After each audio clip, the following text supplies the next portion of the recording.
The story opens with a powerful storm on the ocean, where a lonely lighthouse keeper suddenly discovers a mysterious woman washed onto the shore.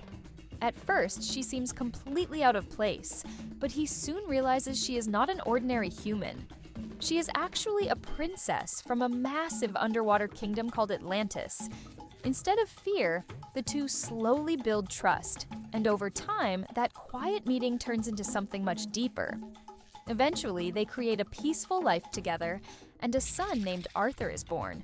From childhood, Arthur shows unusual abilities, especially the strange way he can communicate with sea creatures. But this peaceful life doesn't last long. One night, soldiers from Atlantis arrive at the lighthouse with one goal: to take the princess back. The situation becomes dangerous very quickly, and she understands that if she stays, her husband and son will be in serious danger. To protect them, she returns to Atlantis with the soldiers. But before leaving, she secretly trusts one loyal warrior to train Arthur when he grows older. From that moment, Arthur grows up between two worlds: the land where he was raised and the ocean where his true origin belongs.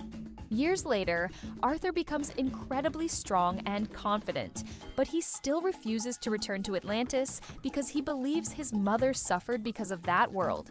Meanwhile, a dangerous event changes everything when pirates attack a submarine, and Arthur steps in to stop them.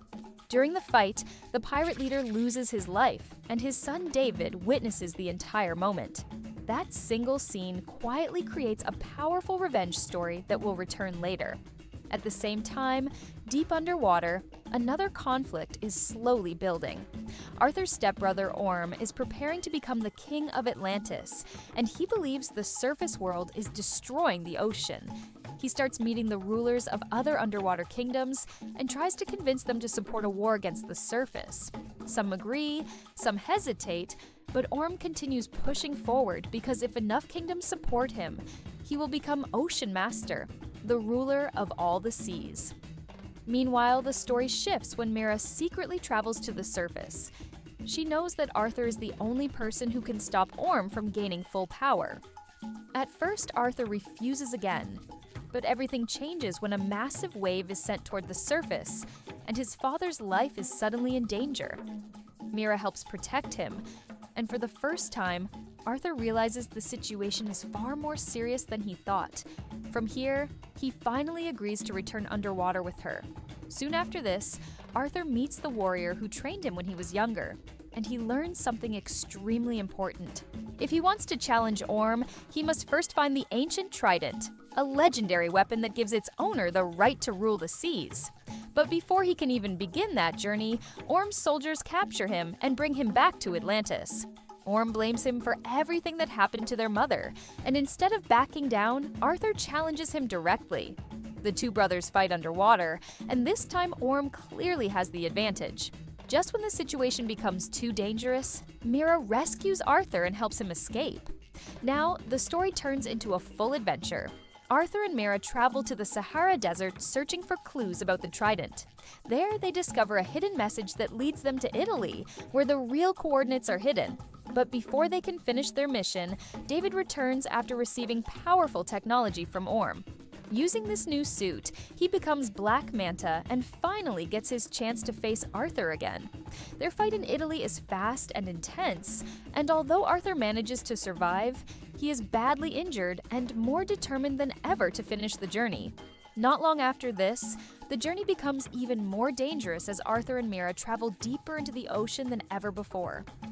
They face terrifying sea creatures and finally reach a hidden place where Arthur discovers something completely unexpected. His mother is still alive and has survived in a place everyone believed was impossible to escape. For Arthur, this moment changes everything. Soon after this, Arthur moves forward alone to claim the ancient trident. A massive guardian creature blocks his path, but instead of fighting without thinking, Arthur communicates with it and proves that he truly understands the ocean in a way no one else ever has. The creature accepts him, and when Arthur finally takes the trident, everything changes. His strength grows, his confidence returns, and for the first time, he truly looks like the king the ocean has been waiting for.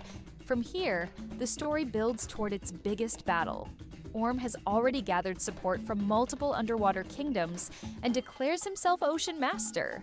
But news quickly spreads that Arthur now holds the real trident.